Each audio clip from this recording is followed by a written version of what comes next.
Assalamu alaikum, this is Ayesha 8907772. Our topic for the presentation is cloud computing.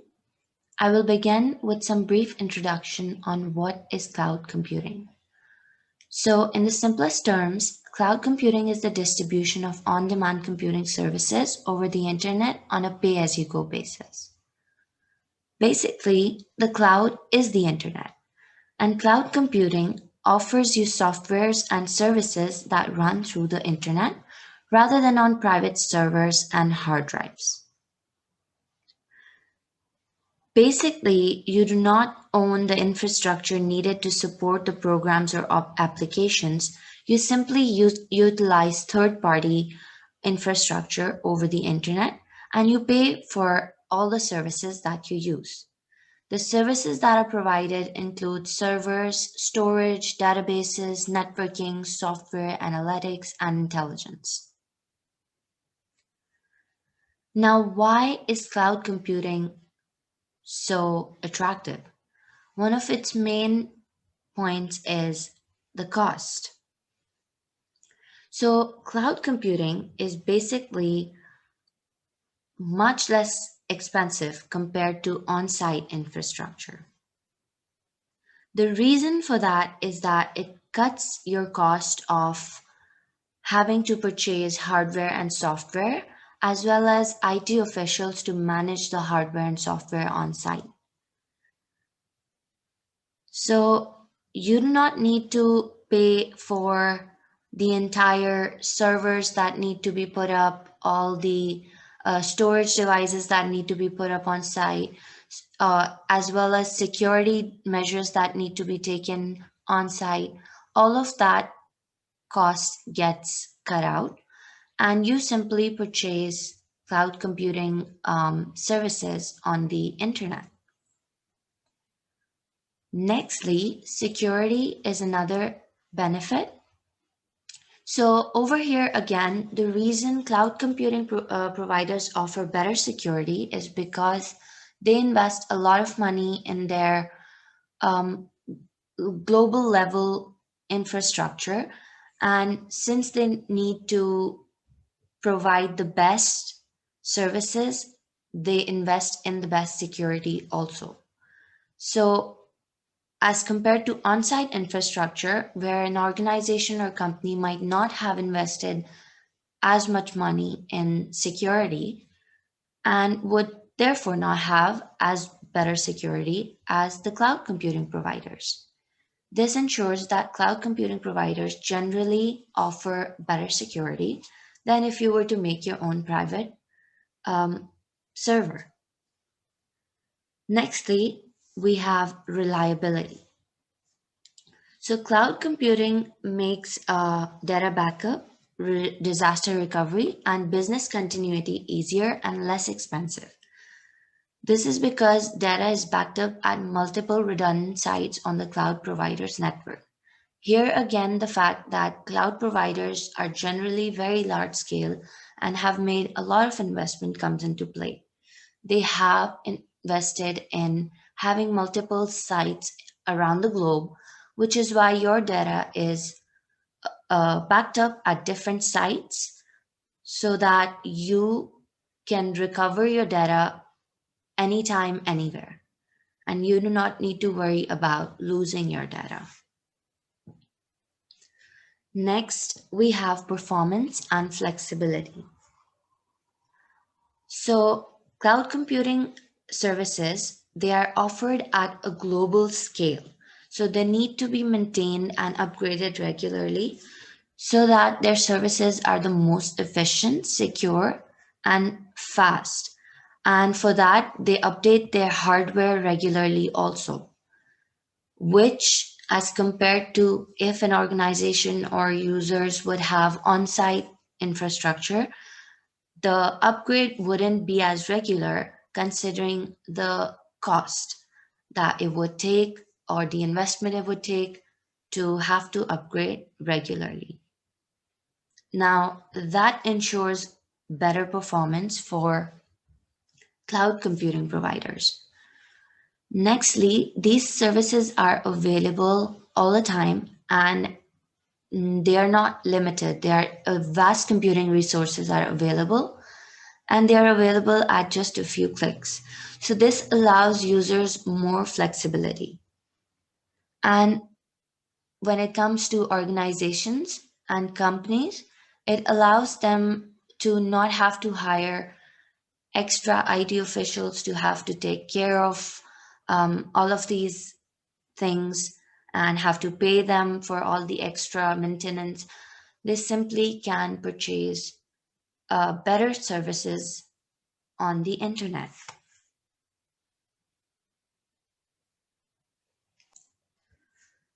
Let's talk about the types of cloud computing that are available to us.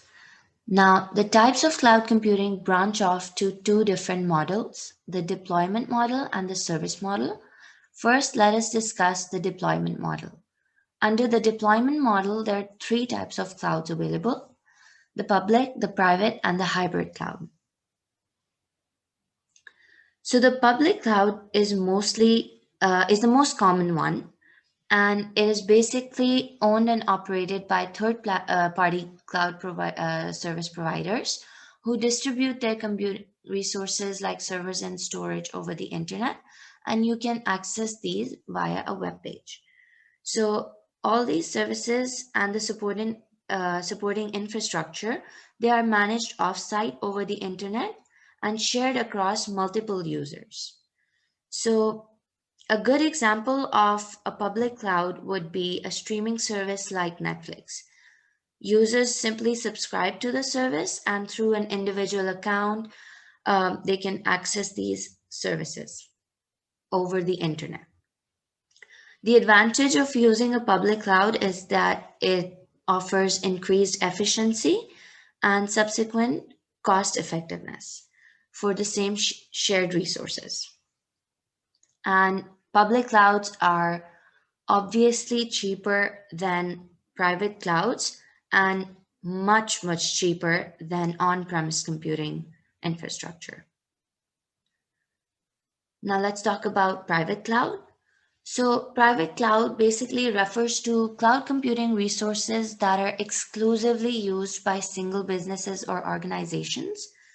Now, these can be physically located on the company's data center, or they can also be hosted by third party providers for the organizations.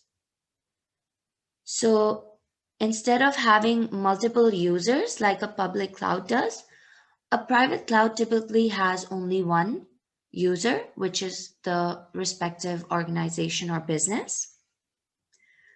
This is a very popular choice for large businesses and organizations who want the agility of the cloud with greater customization and security.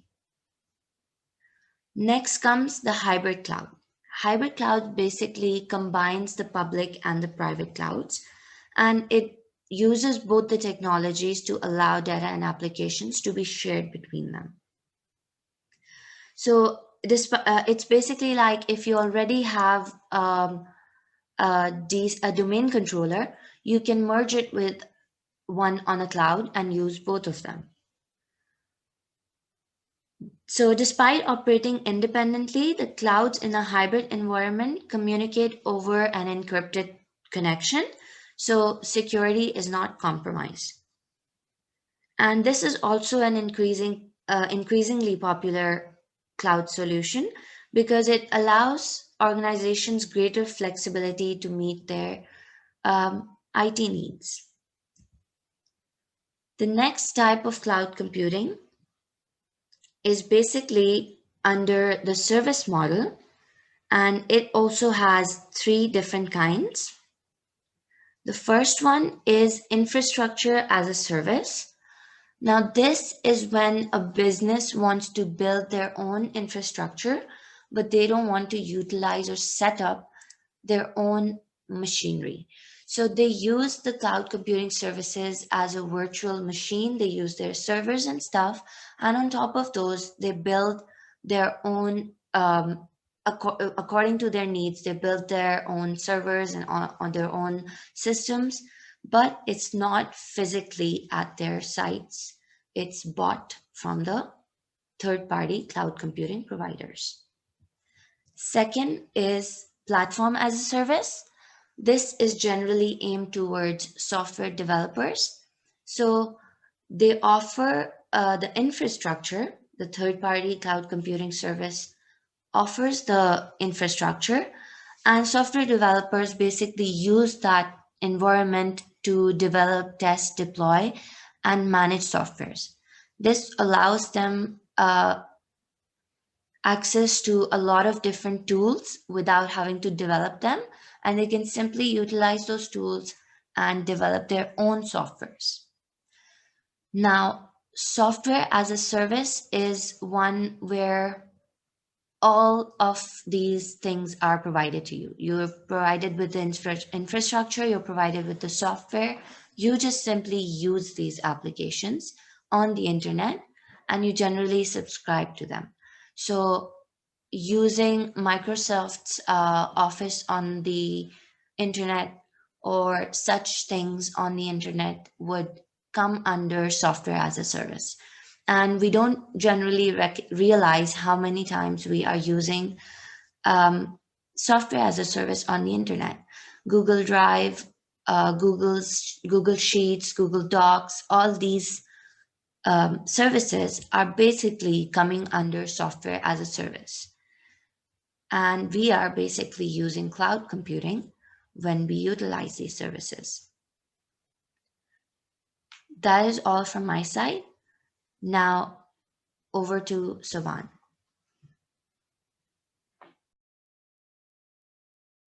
Assalamu alaikum. My name is Mohammad Soban Yunus, and I will be giving a brief overview of the networking of the cloud computing. My partner has introduced us to the cloud computing and its types. Now we'll look at how it works. There are many service providers, and each of them use their own infrastructure. I will be discussing the infrastructure of one of the providers. This will give us an insight to an overall approach taken by the service providers. To get things started, we're going to focus on the most fundamental component, which is the virtual cloud network. Now, the virtual cloud network is a software-defined network that is in the cloud, that is completely isolated, independent, and separate from every other network construct. To understand how the virtual cloud network deployment works, we first have to take a look at the proximity or the locality of where a virtual cloud network is located. In a region, there is a collection of infrastructure and services that are completely independent and segmented from every other region around the world. Now, these regions are also interconnected, but you can think about these as a place to deploy sets of infrastructure and sets of services for your application ecosystem. We want to start by building our virtual cloud network. Network is contained within a selected region here. And the first thing we do when we set up our virtual cloud network is to define a CIDR range or an IP address range. These are contiguous IPv4 IP addresses that will be used with this software defined network. For the sake of this presentation, we're just going to use this IP address, which is for all the addressable space within the virtual cloud network. Now, the next piece, once we have the VCN, is we can segment or we can subdivide it into subnets. You'll see each of these subnets has its own CIDR range, its own block of IP addresses, which is contained within the overreaching range of the virtual cloud network itself. Now you're probably wondering why one of these subnets is a little bigger than the other subnets on the screen here. Well, to look into this, we're going to talk about availability domains. Because several of the global regions have multiple availability domains or individual independent physical data centers, some of these subnets exist in a single availability domain, whereas this subjects across the top actually spans all of the availability domains in the given region. So the key difference here is regional subnet versus availability domain specific subnet. Now, within the subnet, the private IP addresses are portable between resources. That means within a regional subnet, if there are a cluster of computer resources and they need to fail over from one to the other, Those private IP addresses are actually portable between availability domains between the physical location. In this particular region, now the final piece to keep in mind when it comes to subnet is the notion of public subnet versus private subnets. The key difference here is that private subnets are going to be more tightly controlled and designed in a way to limit ability to connect directly to or directly from the internet. This is a security control which also prevents accidental exposure of resources stored in private subnets. Now, the public subnet, just like it sounds, it is designed to allow us to configure direct internet access to and from these resources and in the designated public subnets. Now we get into the notion of connecting into and or out of our virtual network space here. So the first thing we will talk about is the notion of internet gateway. It's a virtual gateway component that allows us to route traffic inside of VCN out to the public internet and vice versa. The next gateway here is the NAT gateway. It's the network address translation gateway. The NAT gateway is designed to allow access from private subnets to the public internet, but it doesn't give the same ingress capability. So it allows to establish a secured, controlled connection from private resources that might need to interact with the resources on the internet, but it also at the same time protects them from unwanted ingress communication. On the other side, we have object storage and API gateway or other kind of public services. These are the things that exist in the cloud space or the cloud region, but they exist outside of the virtual cloud network. So we need a way to communicate to them directly without going all the way through the internet and back to the cloud space to communicate with these services. This is where the service gateway comes into play. The service gateway allows us to directly route any traffic from any subnet of the VCN out to these public cloud services in the same region, and it does this in a secure, controlled fashion without having to access or reach out to the public internet to communicate to these public services. And last but not the least, we have dynamic routing gateway. So the dynamic routing gateway allows us to connect to external network or remote network. This could be on premises network that we connect to VPN or fast connect. This allows us to connect to other cloud networks in the different region. This method is called remote peering or VCN peering. All right. Now we're going to look into the concept of routing. We're going to put a route table on each of our subnets here, and those route tables control the flow of traffic as it leaves the designated subnet. It's always a relationship of the route table per subnet. However, you can assign the subnet, however, you can assign the same route table to each multiple subnets if they share a similar traffic pattern. Now let's go ahead and zoom in. We're going to focus on this route table for our public subnet.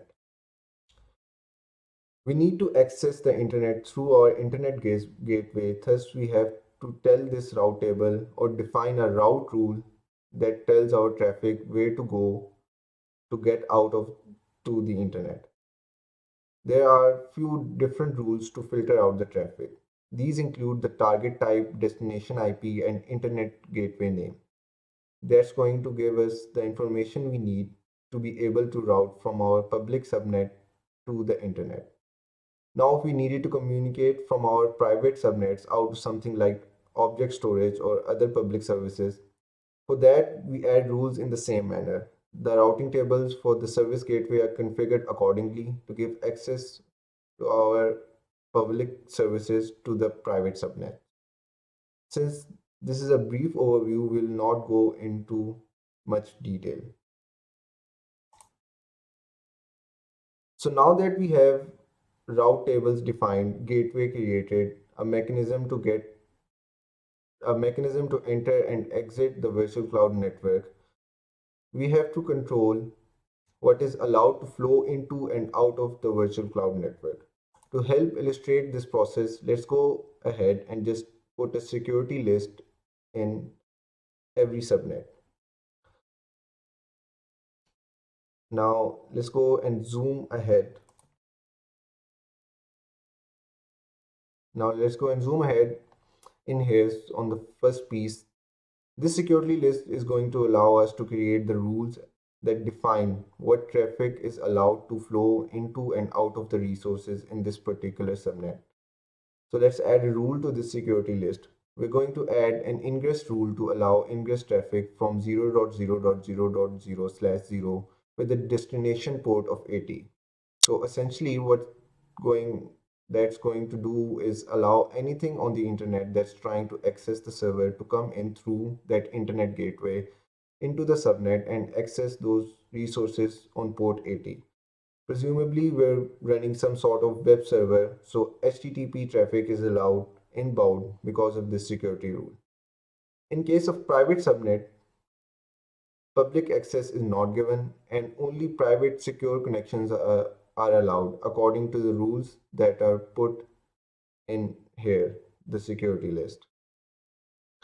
This concludes our discussion. We have covered the basics of cloud computing networking. Thank you for watching.